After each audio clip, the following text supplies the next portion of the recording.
meetings. Yeah. Well, also if they contain it, their work. All right, everybody, we are live, and so we're going to get started, given that it's 4:35. Thank you, everybody, for coming out on Wednesday afternoon for the Settlement Agreement and Policies Subcommittee meeting of the Portland Committee on Community Engaged Policing. I love saying the whole thing, because it's a lot of words. I'm Andrew Cobb, for those of you who don't know me. I think I know everybody in the room now. Steve, another member of PCCEP, also here. Thank you, Steve, and thank you to all of you. Today's meeting is going to be made up of two components. The lion's share is going to be the town hall with the compliance officer, community liaison. So thank you both for being here and for your presentation. We'll listen to the presentation and of course have comment on it and questions. And then we'll take the last few minutes of the meeting to take a look at a door drop campaign that the Police Bureau has asked us to provide some feedback on and take any public comment and ideas that people have about that. So that's the agenda, and then for now I'll turn it over to our guests. Thank you, Andrew. I'm Dennis Rosenbaum. This is Tom Kristoff from the compliance team. And here's Amy Ruiz as well. Thank you guys for coming out tonight, and I want to thank the Settlement Agreement and Policy Subcommittee of PCCEP for inviting us to share the findings at this town hall. If we could move to the next slide, I just want to move through this. I will give a brief presentation, and Tom will give a brief on and I'll give a little more after Tom's done talking, and we'll be done. So our report covers three areas of the settlement agreement, as it says up there: training, officer accountability, and community engagement. We covered the other areas in the previous report in quarter 3, and so we're trying to, those are the basic research questions we're asking up there. We're focusing on whether the systems are in place that were largely responsible for the reforms that occurred over the last 5 years, and whether those have remained in place and have not been eliminated or diminished or circumvented in any way by work that has been done since then. So these are systems of data collection and analysis and internal feedback in the Portland Police Bureau that facilitate the kind of self-assessment and change that they need to address emergent or problematic trends and then respond to them. So we'll come back to that in a minute, but we can move on to training here. Oh wait, back up one, please. Let me see what the, oh no, that is it, training, gotcha. Okay, this is a list of some of the processes that we looked at to evaluate the Portland Police Bureau's training programs and that were required by the settlement agreement. So an effective training program from our perspective is one that identifies areas where officers require training and develops a training plan based on these needs, delivers high-quality training that allows officers to learn, practice, and use the targeted skills, implements a valid system of training evaluation that provides useful feedback to the training division, documents and reports training delivered and received so that the training division is accountable to the administration of the Police Bureau as well as to the public, and then audits the overall training program to ensure these processes are being executed as planned. So let me just briefly run through a couple of these since training is one of our focal points for the fourth quarter report. Okay, if you want to, needs assessment is the first big step that should lead to a solid training plan for the next year. We've reviewed many documents in the Portland Police Bureau, interviewed lots of key people, and we did conclude that they've done a nice job of identifying the training needs of the officers using a very comprehensive process. There's some good research people over there doing this, and most of these needs have been incorporated into the training plan. And on this slide here you see some of the sources of information they used to determine the training needs. Now our only suggestion, we think it was a pretty comprehensive effort. Our only suggestion was that the Police Bureau formally include any available data on police youth encounters, interactions in its annual needs assessment, such as stops data for young folks in Portland. And I know that PCCEP has planned a survey of high school students. I don't know where that stands at this point, but given that the police encounters are so important and challenging, that I think that's an important topic. So if we can move on to the next section, the training evaluation system. As a person, we're researchers by training, and I've said repeatedly that Portland needs a strong evaluation system in place that can assess the content and the style of police training, as well as its impact on officers in the classroom, in role-playing scenarios, and even on the street. So as you can see here, that Portland Police Bureau uses a variety of methods to evaluate the overall quality of training, including in-class quizzes to engage the students and test their understanding of the material, anonymous class evaluation surveys to assess the quality and content of the instruction and the instructors, a knowledge test to grade the students' learning in the classroom, and scenario evaluations to measure officers' proficiency. Now this includes a system of feedback loops to instructors and training administrators. I think this is really important. So the research team in the training division provides both immediate feedback when a class first starts and a more comprehensive assessment when the classes have been completed, so that future training can be improved and not just keep repeating the same class over and over again. They've formalized this process of grading officers in select scenarios and then giving them feedback during a debriefing session, including the procedural justice scenario that we pushed for and that they have implemented. The delivery of training. If you read our reports over the last several years, you'll know that we've documented pretty sizable improvements in the quality of training that the Portland Police Bureau provides to its recruits, to regular officers, to supervisors, and command staff. In large part, we want to believe that much of this is due to the settlement agreement and also to the systems of evaluation that I just described, which have improved the training. So let me speak just briefly about two main trainings that were provided in 2019, the supervisor in-service training and the general in-service training for all officers. So if you want to go to that one. The in-service for supervisors. This was particularly noteworthy. I won't go into the details, but there was a new class on internal procedural justice, legitimacy, and leadership. And one of the messages here that I think is important is that external procedural justice, which we've all been pushing, that they treat the public in a respectful and dignified manner, is kind of hard to achieve without creating internal procedural justice. So in other words, a police organization needs to model the kinds of behaviors they expect of their officers on the street. So if you want them to be respectful to the community, the administration and supervisors need to be respectful to the officers. And if you want them to treat people fairly, then officers need to be treated fairly and not judged on the basis of whatever, their gender, race, or other factors other than their performance. Or not, or passed over for assignments or promotions. So this kind of thing leads to morale problems which can affect police-community relations. I've documented this in more than 50 police departments nationwide, so I'm speaking from some level of expertise here. So I'm pleased that they focused this training on internal procedural justice and give the officers a chance to talk about things they don't like about the organization. Okay, let's move on. This is in service for all sworn personnel in the fall. Lasted 3 days. Active threat response training was the main focus, but as you can see here, there were other trainings as well. Again, after looking at the training materials, studying the lesson plans and PowerPoints, and observing the training, we conclude that the in-service classes were very well planned and executed overall.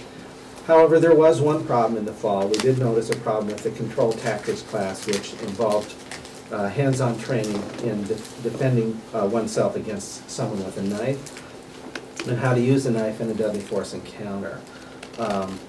The instructors were actually very well trained. They were good, but the PPB introduced the training without having a corresponding policy to guide officers as to when knives would be authorized force options. So But the good news is they did correct this problem pretty quickly. The administration clarified its force policy and its standard operating procedure as they relate to knives, and including what type of knives officers are allowed to carry, which happen to be folding knives, and where they can carry them, which is not on their outer vest, because there was an incident here that was taken away from an officer.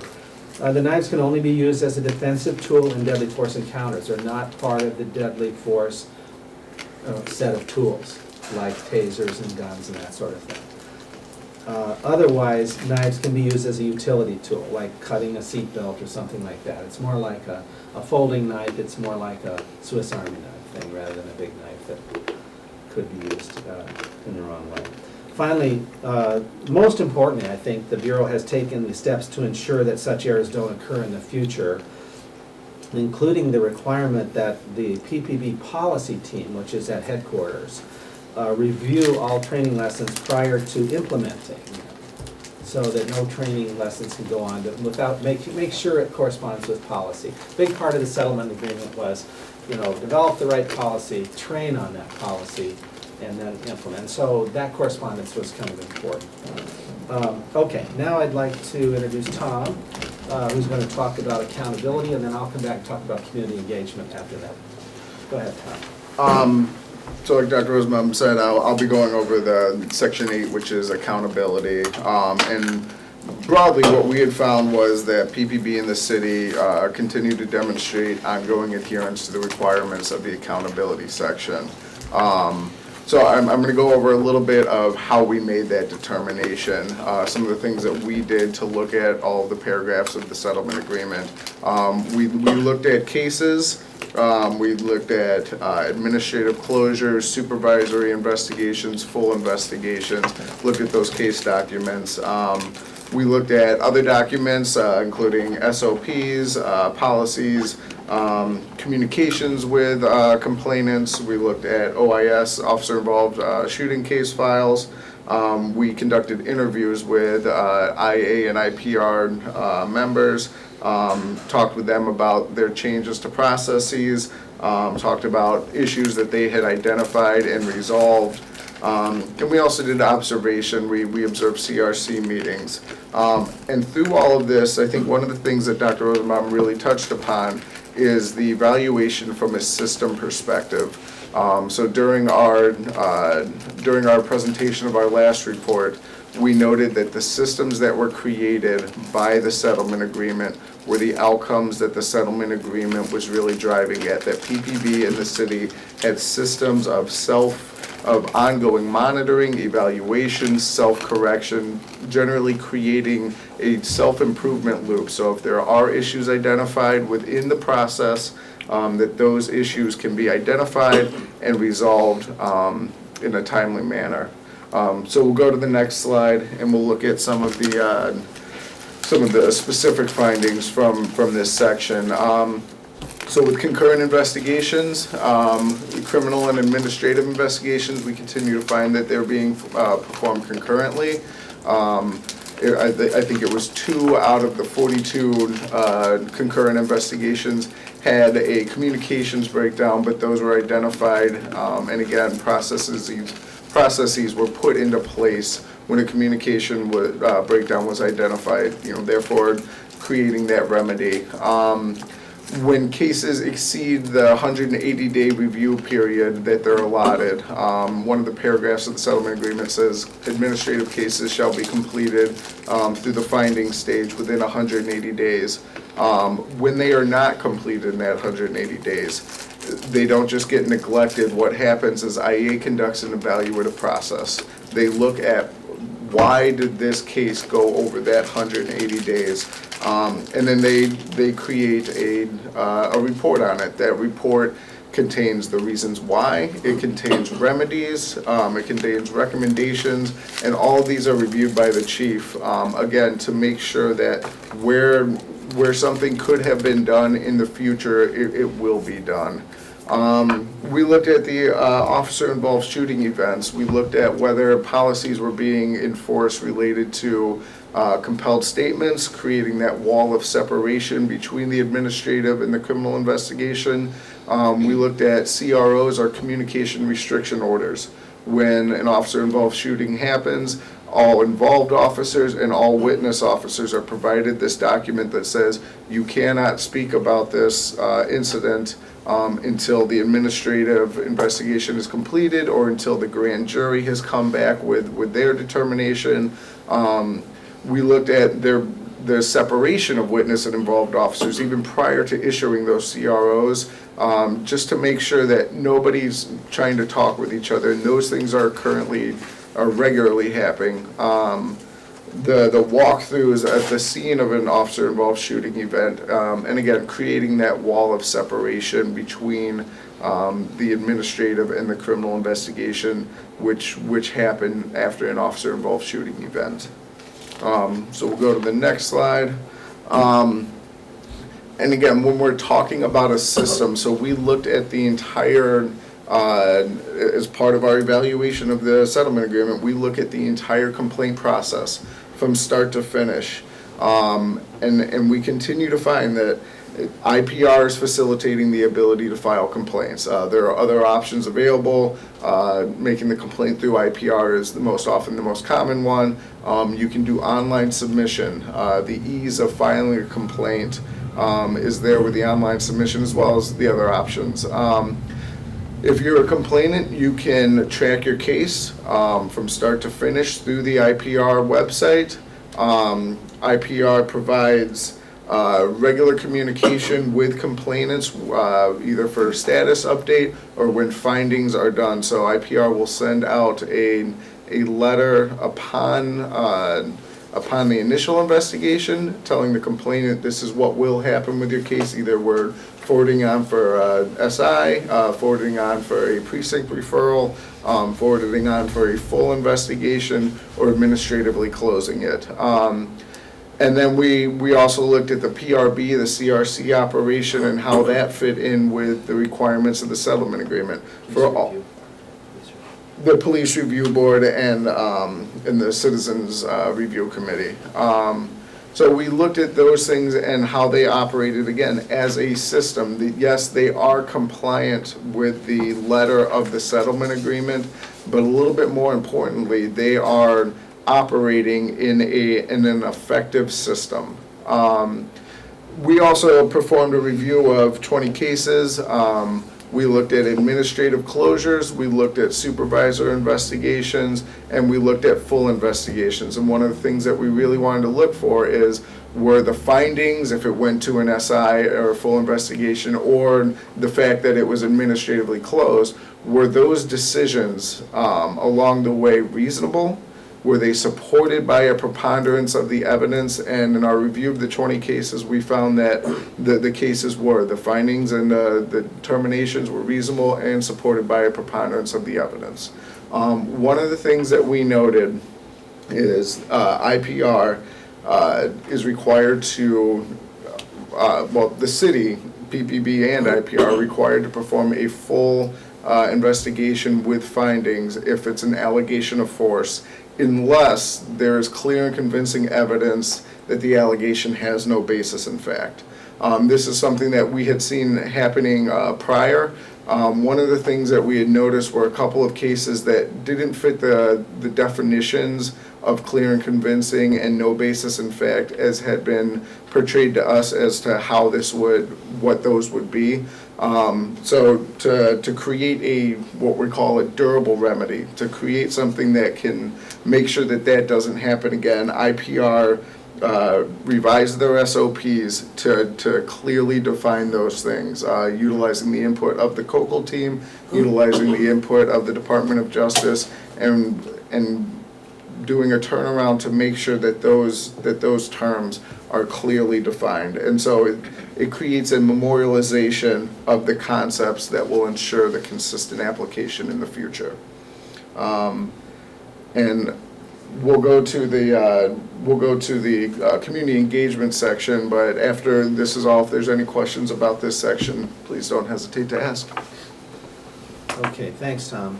So if we can move on, yeah, this one. Okay, so this is actually paragraph 141, basically says that to leverage the ideas, talent, experience, and expertise of the community, the city, in consultation with DOJ, shall establish a Portland Committee on Community Engaged Policing, or PCEP.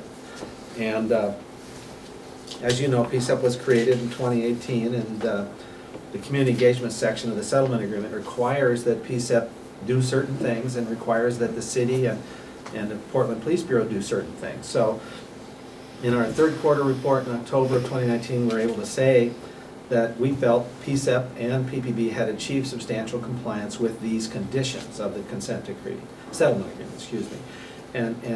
So let's do a very quick review of that and add a few things that have occurred in the fourth quarter since then. So if we go on to the next slide.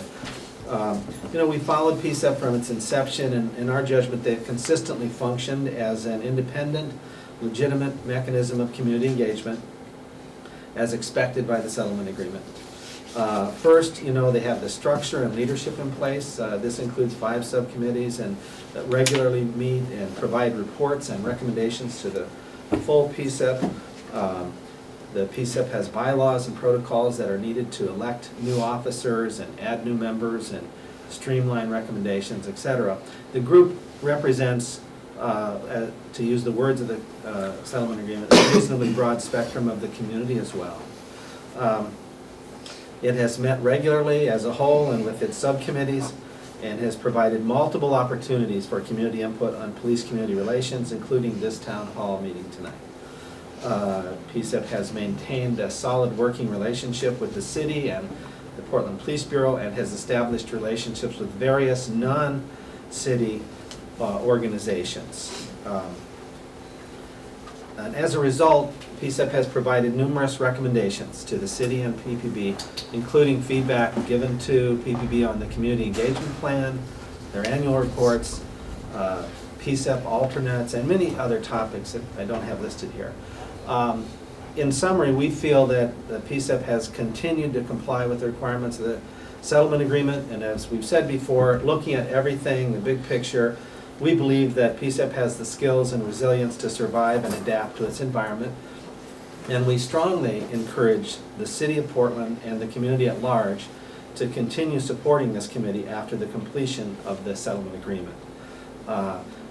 I have noticed myself from meetings with folks that there's some very talented young people on the PCEP who understand these tasks and the challenges they're facing, and they're very committed to this work and to making it happen. So I have to say personally that, and I've studied community engagement in many cities. I'm really old, and so I can tell you that this is a very solid start. Okay, next slide, please. Turning to the city's role and the Police Bureau's role in community engagement, we find the city's continued to maintain its obligations under the settlement agreement. The city continues to provide training and administrative support to PCEP, hiring a project director, working with PCEP on the process of replacing members who resign, training new members, providing technical assistance and website support, ADA access, etc. And honestly, I'm also very impressed with the staff who the city has hired to support PCEP. These folks down here are awesome, actually, in my opinion. I mean, I don't work with them every day, but every time I see them in action, I'm impressed. The Portland Police Bureau has done considerable work to research the underlying issues of police-community relations and police services through data collection, analysis, and reporting, including demographic data at the precinct level as required by paragraph 147, a citywide survey of the community, paragraph 146, and recently a contact survey of persons who've had a recent police contact, something we've recommended but not required by the settlement agreement. They've drafted the community engagement plan, paragraphs 142, 145, 146, based on data from the citywide survey, from PPB's strategic planning process, which we described in some detail in our previous reports, and input from PCEP. The community engagement plan was approved by the City Council in October of 2019. At the behavioral level, the Police Bureau has engaged the community and PCEP in a variety of ways. That's paragraph 145. The Bureau's Office of Community Engagement has held many meetings with diverse community groups and organizations to develop better relations and to seek to understand the problems that they're facing in their day-to-day lives in the neighborhoods. PCEP's also maintained PPB has also maintained a working relationship with PCEP They continue to send high-level employees to the PCEP meetings and subcommittee meetings, as does the city's legal department, and tonight is no exception. PCEP has worked with, the Bureau has worked with PCEP on the citywide survey, the community engagement plan, their annual report, accepting many recommendations from PCEP and committing to continue this work in 2020. The Bureau has released its annual report in a timelier manner than it did previously, as requested by PCEP, and has presented the results in each precinct and at the City Council meeting as required by the settlement agreement. So in summary, the Bureau continues to comply with the community in the city with the community engagement requirements of the settlement agreement. We can go on to the next slide. Now this is just in closing here, the maintenance year.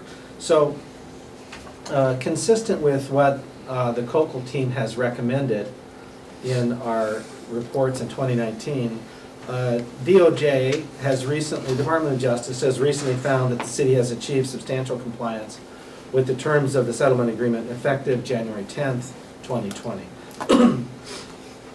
The city's required to stay in substantial compliance for at least 1 year. So that's important.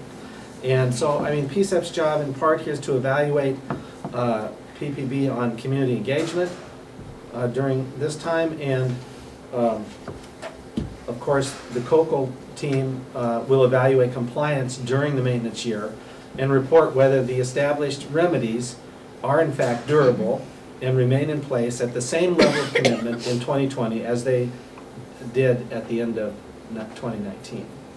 So for us, again, just to repeat this, the fundamental maintenance question is whether the Police Bureau and the city have maintained the systems that were largely responsible for the reforms that got them to this place of substantial compliance. These systems of review and self-assessment and feedback loops and corrective action cannot be eliminated, diminished, or circumvented in any way. These are such as the force audits, the needs assessment, the training evaluation systems, the accountability systems that Tom spoke of to investigate complaints of misconduct, the analysis of police records and community surveys, etc.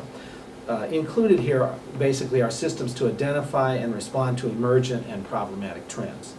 So if we can just, that's the end of, I want to thank you and open it up for questions or comments. But first I just want to say that our email address is there at the bottom of the screen. If you'd prefer to give us written comments on our report rather than, or in addition to, speaking up this evening, please send us a note, but try to get it in the next week or so by February 17th, because we've had the report out for a month already and we need to bring it to closure as soon as we can. So let's open that up to anybody, and you might want to facilitate this or whatever. Yes, I Sure. will. We'll start with PCEP questions or comments. Steve, I don't know if you have any on the top of your head. Oh, thank you for the report. So one of the biggest things facing the Portland Police is staffing shortage in an extreme way. Have you looked into how that will maybe impact the continued training and, you know, as you know, high-ranking officers retire, and that memory and that corporate learning that has happened, Yeah. being able to pass that on, because we've seen in the past that some of those things don't get passed on in other issues. Yeah. So have you guys looked at that? Yeah, indirectly, in that we have insisted, and DOJ has as well, that when they implemented these systems of review, that they create, that they basically memorialize that by creating SOPs, standard operating procedures, so that future employees could say, oh, I know how to do an audit of force, or I know how to do this. But they didn't have some of that when we started, or they had very limited review information, so new people coming in. So that's been one big change. But yes, we don't have control over that, as you know. Right, That's sure. a city council and a city decision, but we will report if we see that remedies are being eliminated. You know, I know, for example, as a researcher, how much work it takes at the training division to put out these reports all the time on each class and what how the instructor was evaluated, and what the students want in the future, and all that. And they do these, you know, if that position is cut, you'll be hearing me scream and yell. That's just one example. Right. So that would mean that one of the systems they have in place isn't there anymore, isn't doing what it did. I mean, in terms of solving the problem of staffing, that's a much bigger issue. I mean, as a police expert, I could make recommendations. I don't have, I think sometimes when resources are tight, you need to cut back in some ways we've kind of nationwide oversold the 911 system and people calling in for, cat in the tree and how do I get to City Hall and I think we need to be able to divert those calls. I mean, there's a lot of different things that need to be, and most police departments haven't fully addressed yet. And then you have to decide what your priorities are, right? Because, I like the police departments all over the country, they tell me certain things, but I just look at their budget and I say, well, you tell me this is a priority in training or whatever, but you've got one person assigned to it, and how could that be true? So there's gonna be a lot of battles, or I don't know how this is gonna play out, but go ahead, Tom. One of the things going along with what he's saying is, and something that we've really kind of pushed from the beginning is, not only write it down so that others know how to do it, not only do it, but use that information to improve the organization. Make sure that there's organizational utility in what you're doing. So I think some of the things that we've seen implemented, when you see it from start to finish, and you see commanding officers, or you see lieutenants or sergeants, and you see that they're able to use that information and that they're reporting back to us, this is valuable information, I'm glad that we did that. I think by having that organizational utility and seeing the real world impact of the reforms, I think is one thing that the police and the city can reinforce. If there's efficiencies involved, which is what he's talking about. Yeah. But Right. sometimes there are, sometimes they're not. Yeah, this is a challenge, yeah. Thank you, it's a good question. One question for me is about training on one of your slides about the in-service. There's, for probably good reasons, a lot of time devoted to figuring out how to respond to certain threats or how to deploy or not deploy weaponry, given the gravity of what can happen with that. That makes sense to have training in that every year. I'm curious specifically, though, about the crisis intervention component and threat response as it's described here. Obviously, the committee is very sensitive to and attuned to these components, given the sort of how the settlement agreement came out in the first place. So could you say a little bit more about what those entail and how they relate to an officer who might be, encountering someone in crisis on the street? I'm gonna let you address the Yeah. crisis thing. You can do that response. And the threat response, again, this is a needs assessment thing where they're looking locally and nationwide that there's how many, it's unbelievable how many attacks there have been nationwide, almost every day. I mean, it's pretty common now. And so sometimes it's a lone wolf, but not always, in responding and knowing how to deal with that. It's a difficult task. I have some sympathy for police as I go through the training with them about what they have to face in these situations. So I think that's important. They're now doing crowd control and crowd management, because Portland, if you look around the city, I study police departments all over the country, and they all say, wow, Portland faces problems we don't have. Because you've got people who come here, and there's a challenge between all these different people on the left and right, and so I think that the officers need to respond and be trained to respond appropriately, and there's many different things that can happen, right? Most of the time, I'm pleased to say they're trying to, protect people's First Amendment rights, but there's always somebody who's breaking the law or breaking a window or marking up all the property, as you saw recently in Portland. And so they're trying to be selective in what they do. Maybe they didn't do that years ago, but now I think they are at that point. And so I think that's a good sign there. So there's reasons to do this stuff. And we're also, by the way, trying to make sure they put procedural justice stuff in there. And if you need a group of people to move, you ask them politely first, and then you, if you have to have them move for safety reasons, you do it. You give them warnings and stuff like that. And they're doing that, so I'm pleased to see that. But Tom, why don't you address the crisis? Yeah, so. Because mental health is such a big issue everywhere. And I'm sure you know the system that Portland has of all officers receive the 40 hours of basic CIT, and then you have the enhanced crisis intervention team who are dispatched relative to the amount of risk that is perceived with the call. But the fact that all officers are CIT trained and all officers may respond to a call with mental health component, those skills are important, and so those get reinforced. You can go beyond the normal 40 hours. There's, you can look at the signs and symptoms of autism, and also that, but one of the things that I think PPB does well is scenarios involving an actor portraying a person with mental illness, and how that interaction happens, because that interaction may be different than your normal interaction with somebody else. But making sure that those skills are constantly refreshed is something that PPB does every year. They have a mental health crisis intervention component for each of their trainings every year, because it's such an important skill to retain. Let's open it up. Everybody else? Yes, sir. I'm Dan Handelman with Portland Cop Watch, and I'm gonna. What's your name again?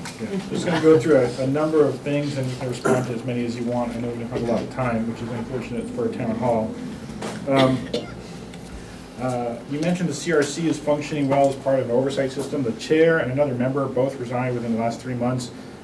My understanding is that part of it had to do with frustrations with the system. The chief undercut a decision that the CRC made, and she agreed with initially that an officer had lied, and then she changed what the allegation was into making it a performance issue instead of a truthfulness issue, and the CRC members felt undercut. For example, PCCEP has not had full membership between June and February. One member hasn't been at the last 3 to 4 meetings. In terms of the Bureau's empty positions, people keep saying they're short-staffed, but they can't keep asking the city for more money when they have a bunch of empty positions. First, they have to fill those positions before we start talking about getting more police officers, even if we even need all those positions. The DOJ's report that claimed full compliance, which we disagree with organizationally, was released on January 24, but you gave the date of January 10. It's only a couple of weeks difference, but I didn't remember if it was supposed to be when the judge accepts the DOJ's report or when the DOJ says it, but the DOJ's report wasn't published that I know of until the 24th of January.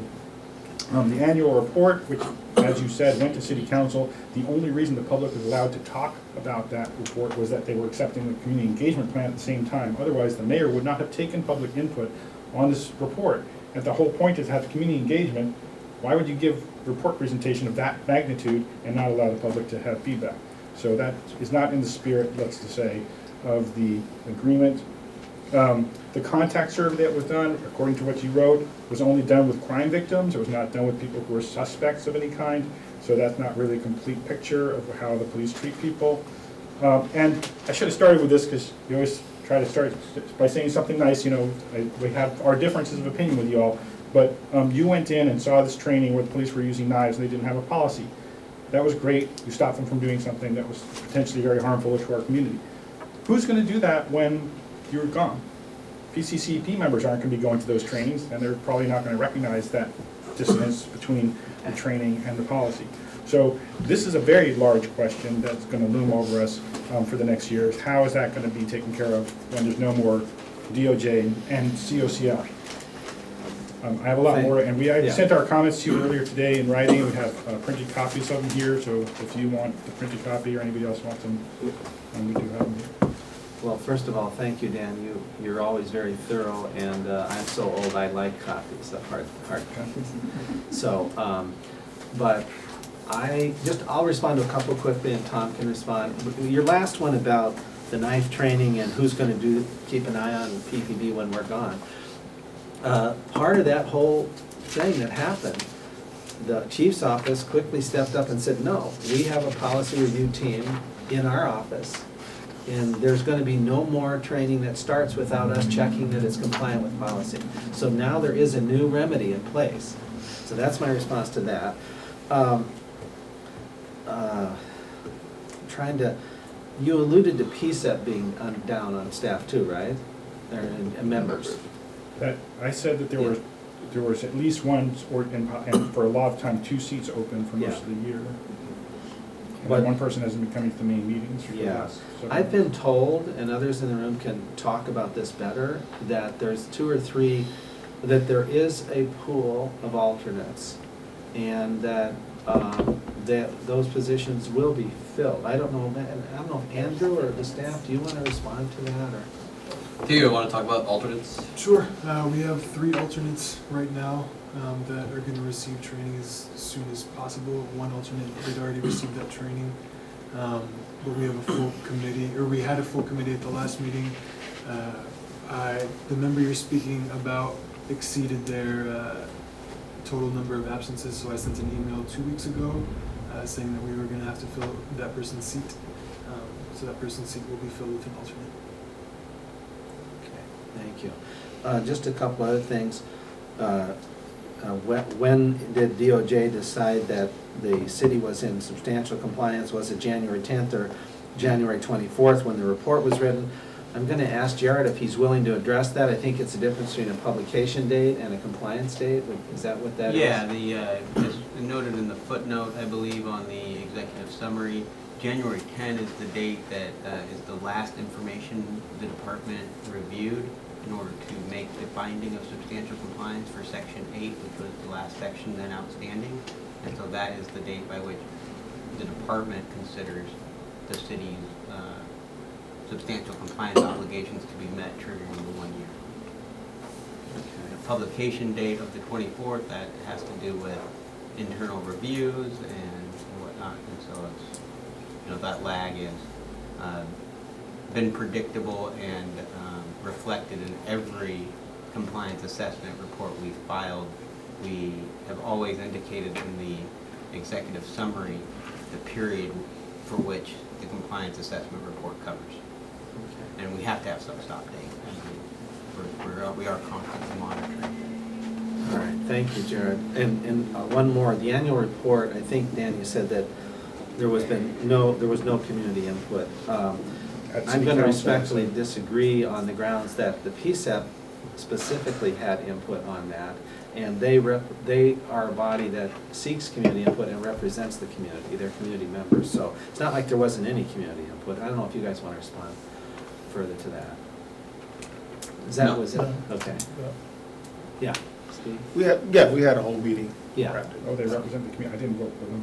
Okay, well, that was your prerogative. Well, but it's not necessarily whether who voted for them. The concept of the PCEP is to take that information and not only reach out to people during the meetings, but to reach out to their various networks and to gather the information regarding, gather perceptions regarding that information. Dan, I don't think we heard you say city council. Well, it doesn't matter, it's the same answer. The rest of the community did not cede our voices when the PCCEP was created. We need to have a venue where we can speak directly to city council about our concerns about the police. If the PCCEP disagrees with the concerns we have to have another channel where we can talk directly to city council. So it was not a formal, an acceptable form of community engagement. As I said, we did get to talk about it by a fluke because they were hearing 2 things at once, but in the future, if the same mayor's in place, there's another annual report, there's not going to be public input, and that should be something that's flagged by you as somebody who's interested in community engagement. Okay, we will take that into consideration. You mentioned the contact survey recently done was only about crime victims. I don't remember this. Mary Claire, you're here. Was that true? I think it might be true. It was only crime victims. Okay, so granted, every piece of research has its limits, but that's an important group too. But I think you're right. There's people who are arrested and others that may have a different view of the Portland Police Bureau, and some of those were captured probably in the citywide survey. which asked them if you had any contact with the police department in the last year, and was it initiated by you or by them? And so that would cover traffic stops and arrests and things like that. And as I recall, the scores, as predicted in other cities as well, is lower among that group than it is among the group. But actually, well, I don't have that, I'm not gonna speak to that because I don't remember the exact numbers right now. But the crime victims generally were very pleased with the way they were treated by the Portland Police Bureau. But it's just something to consider in the future and how you would go about getting input from that group. Tom,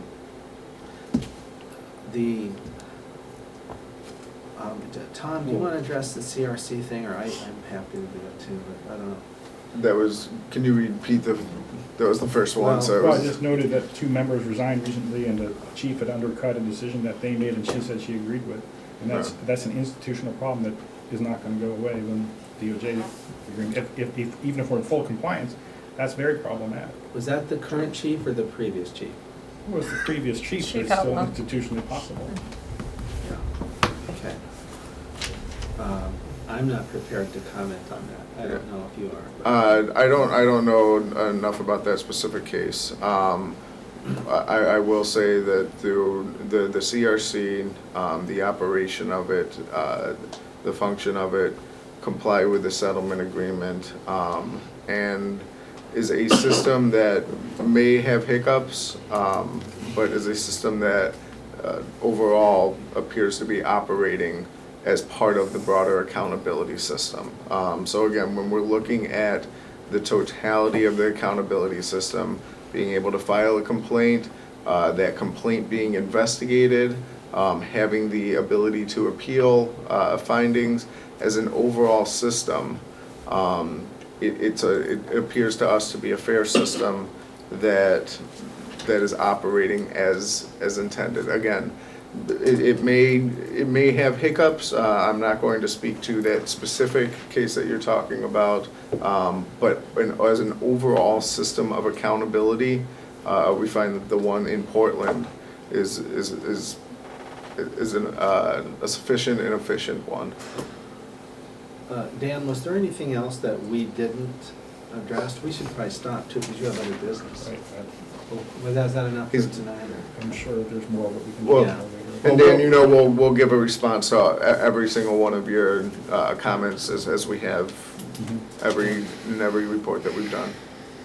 And we have changed some of the words in our reports as a result of your comments, so we do appreciate that, almost every time. Others have questions or comments? Hey, I'm Jan Friedman, I'm here with Disability Rights Oregon. We're just gonna bring up one small point on the community engagement, which would be, in order for there to be engagement, I think there should be, like in other consent decrees where DOJ has gone in, some kind of time frame. So PCCEP, a community member, they put out some, or COAB, a bunch of ideas, thoughts, concerns, suggestions, requests, and then something should happen. And it should be documented, that it should happen. I mean, you talk about feedback loops, we know that that's the only way communication is gonna really work. There should be like a 15-day time frame for something coming back, and not just a yes or a no, but that's not gonna work because whatever, Yeah. so that it could be an ongoing communication. Sure, Jan, I completely agree with you, and that timeframes are important, and my understanding now is that there is a time frame in place, at least with PCCEP. Do you want to just tell her? Sure, and we haven't done a good job of explaining this to folks, so thank you for the question, and we'll try to do this at the full board meeting later this month. But essentially what happens if PCCEP passes a recommendation through the full board, we have a template that we then put that recommendation into, which basically says PCCEP thinks this, or PCCEP believes the Portland Police Bureau should do A, B, or C. And that template specifically calls for a response from the Bureau, from the chief, actually. The chief has 60 days to provide a response. She need not agree, of course, but she can explain her reasons one way or the other for choosing a course of action or not choosing a course of action as she sees fit. that process has worked in the past.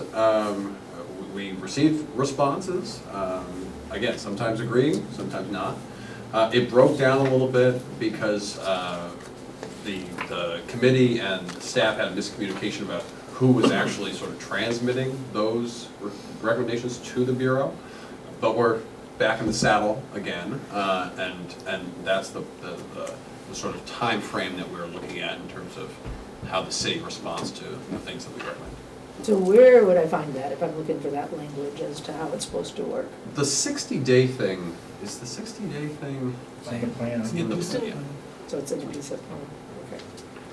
But again, I mean, PCCEP plan is a dense document, and so we can do a better job explaining it to folks, and we will.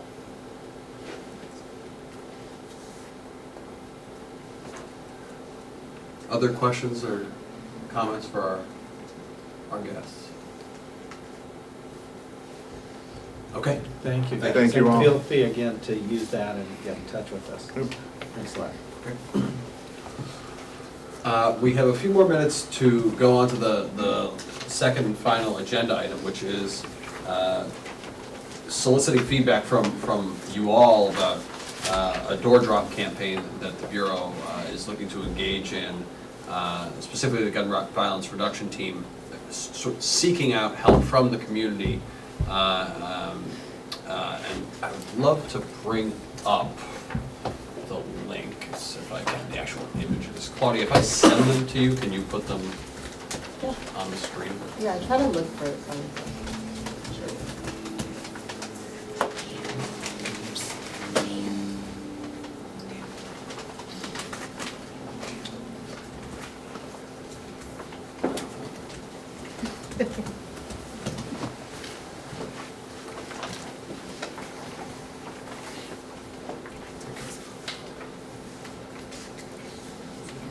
I just emailed you 2 links.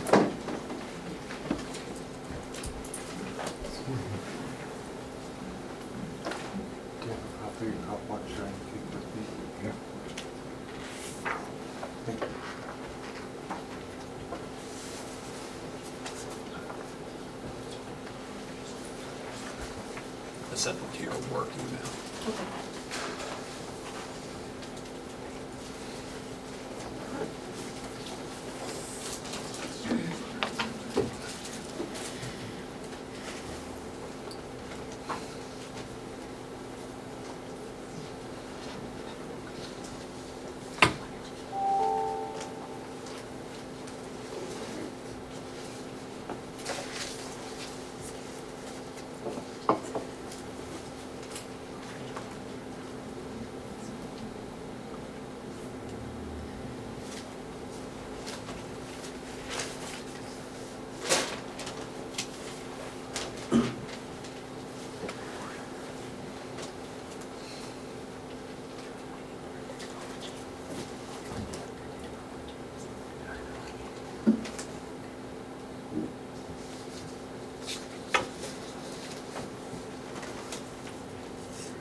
Should it be like automatically coming onto the screen or?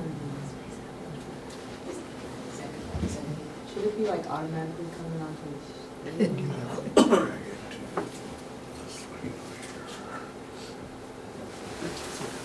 Close that out. Yeah, you still have ours open. Just close that.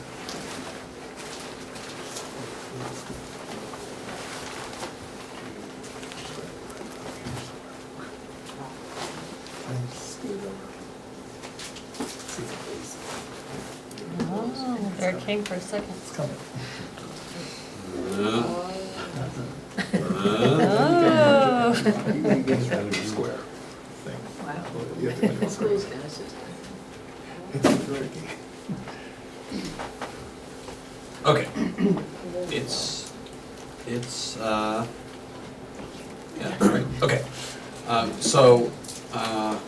Mary Claire, I don't know if you want to say anything about the goals of this, or if the Bureau has done something about this in the past, but you're certainly welcome to. No, I think this is a new effort in order to get the community's help in solving some of these gun crimes. So this is a new idea, Great. and that's why we're soliciting. Thank you. So you can see here, on one side, it talks about how the gun violence reduction team needs your help to stop gun violence in our community. A shooting was reported in your neighborhood at a given address at a given time. If you have information or video related to the incident, please contact, and then there's a space for a business card. On the other side, if you, I don't know if we can scroll down.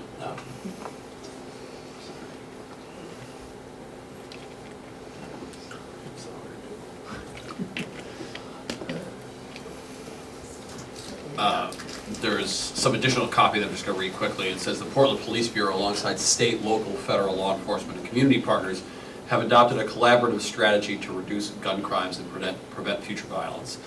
Be a part of the effort by providing information you think may help solve these crimes. And then it includes information for Crime Stoppers, which offers cash rewards for information that leads to an arrest of a variety of unsolved felony crimes.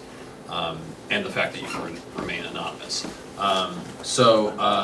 Really looking for broad feedback that anybody has about this. We're not going to be able to talk about it at the full board because the Bureau wants some suggestions in advance of that. So certainly happy to hear anyone's sort of snap reactions to the copy or the appearance of this, either now or if you want to sort of think about it more and contact me by email later, that's fine too. But I'll open it up broadly if anyone has thoughts. So, is this going to be available in other languages? Will it be available in other languages? Let's say in a neighborhood with a lot of immigrants from Africa or Latin America? I don't know that, but I can find out for you. Yeah, because I would think that could be helpful. Yeah. Do you have any paper versions of this to hand out, or no? I mean, it'd be easier for me to see what it really looks like. I haven't printed any. Okay, yeah. What's the range? Like mile, 3 miles, 8 miles? I mean, what's the distance that people are gonna be away from the incident? And like only where casings are found, or where people heard a shot fired? I'm sorry? Would it be only like where evidence of gunfire was found, or would it be somebody heard shots fired?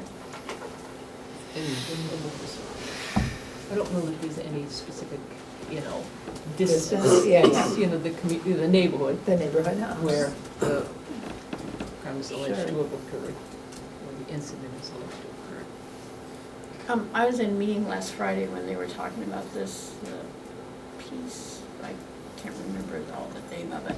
Georgia Peace Coalition. Yes, thank you. And they were in earnest about this, about really trying to get help from the community. This is them really, from the way that they were talking about it, really saying, we need your help, and people there that were talking about it were very positive about it as a way of not only getting help, but helping the community find a way to help, because the communities are all coming together and wanting to work together, so it seems positive to me as a, and the fact that it's anonymous and, and people can be aware, and maybe somebody heard something and they think, maybe something, maybe not, but like what you were saying, was it close to the casings, or was it just a shot or something? Someone may have something that they didn't realize was important, but they don't really want to call the police. Maybe this would help, or they overheard something, and because they're in earnest about it, in wanting to stop the violence. I mean, I think it's a good idea to try to do something innovative. I guess I have some concerns about people who are triggered about hearing about police, or are really concerned or have a bad emotional or mental health reaction to the fact that something happened 2 miles away from them and now they've got a piece of paper they're looking at. I don't know if I don't know what could be done about that, or if there's any. I don't think it's 2 miles. Yeah, it's It's probably gonna be- right. So Very they close might with it. know Yeah. already anyhow. Yeah. This is Well, like but I more mean, information. I think they're putting it Yeah, on. I'm just saying Homes on that, the street or what have you. I would just hope that people wouldn't see that and feel distraught, but it does seem like a good idea. Yeah, it seems like a lot of people are already wound up about stuff. Every time something happens, everybody gets more nervous. We don't really want to encourage. And also, I agree that there's a concern that people don't want necessarily the police officer coming up and hanging something on their door. That could be very problematic, especially if we're going to live in a society where now the police are going to go knock on everybody's door after a crime happens. I think that they should really think about this before they institute it. The compliance officer talked about how the police are trying to institute a procedural justice inside the Bureau so that their behavior inside the Bureau will be reflected outside. Well, the way the Bureau resolves problems is by using violence. And we've discussed a couple of times how the Bureau continues to use deadly force. And all the cases of deadly force last year, for all this gun violence, all the cases of deadly force were against edged weapons last year. So it had nothing to do with guns in the community. But the police responded by shooting people, killing 5 out of the 6 people they shot at. So it's very strange to try to expect that people are going to stop using guns to resolve their problems out in the community when that's how the police do it. Any other comments about? I don't know if this is it's just a mock-up, but I would just maybe have them, and I'm sure maybe they have, I walk up to my door and I see this hanging there. I may just think it's like a Photograph. yeah, exactly, so I'm just, even black and white, just seems like the roofers coming by. So I just like, you just in the design, I think that there should be maybe some study of how to make it seem, make it grab people's attention. They're coming home and, Like a bright color, you mean, or something? yeah, right, something to maybe draw, that's a more of an official thing rather than a sales thing. So, and again, that's just a thought. I'll just say a couple of things as a criminologist, that, these things, people in general are unwilling to report these kind of things, so that's a real problem. And anonymity is really key, but we always direct any comments we make in surveys or anything to the assumption that people are, that you have to gear it to about a 6th, 7th grade education, so anonymous is a very big word. I would say something like, don't put your name or address on, or something a little Or more. you don't. You don't have to, right. Give us your name. Right, you don't have to. Crime Stoppers is a national program. It's done pretty well. I did a national evaluation of Crime Stoppers many years ago, so I could tell you more about that. But Crime Stoppers provides rewards for people that, with the crime leads to an arrest or conviction. So it might be interesting to know if there is an award associated with certain crimes. Usually it has to be a big, not a big crime. Yeah, I think handling it well is important, but I want to respond to Dan. I think, the legitimacy of the police also depends on them, as we've said from day one, getting out of their cars and reaching out to the community in non-enforcement ways. And that seeing that they're real human beings, that we've done projects on that in Houston and Newark and others years ago called Fear Reduction Project, to try to help people connect with the police through knocking on doors. But there is that risk. Sometimes, whoever mentioned fear, you can arouse fear. I've done studies on that in Chicago showing that when you get a bunch of people together to talk about crime in their neighborhood, sometimes fear goes up. But I suspect that if this is a small area, that they already know about this gunshot or whatever it is. And they just, somebody know, and the reality is, there's several people who do know who's responsible. But that requires the trust of, for them to believe that there's no negative consequences for them to, that's the real key. Because there is the threat of retaliation and all that associated with inner city crime. And so you have to be ready to address that, yeah. I have a concern about having a reward, because then that motivates people maybe to say, somebody's name as a suspect or something in the hopes of, you know what I mean? I think if you're gonna turn it in because you know something, that's one thing. It gets into bounty hunting, maybe you don't get the reward unless somebody's arrested, but it just, Yeah, there is that risk of, right, you have a beef with your neighbor, so. Yeah, exactly. But they won't, certainly nothing's gonna happen to your neighbor until, it has to be corroborated with other evidence. well, yeah, on the one hand, on the other hand, do you want somebody saying, oh, Rosenbaum here, I think I saw him with a gun and Right. now the neighbor's dead, and Yeah. do you want that? Right. Do you even want anybody talking about it? Right, right, I hear you. Yeah. Yeah, these are all real issues. Yeah. I have a number of sort of granular suggestions that I'll send to you by email, and I'll compile everybody else's thoughts as well, and just to memorialize those for the police bureau as they're thinking through how to roll this out. I know we're 10 minutes over, but I appreciate everybody hanging around. As always, if you want to get in touch with me or Steve, you can use our city email or any other mechanism you choose. And I hope to see many of you at the full board meeting on the 24th, not the Tuesday, the Monday this month, the 24th of February. So thanks.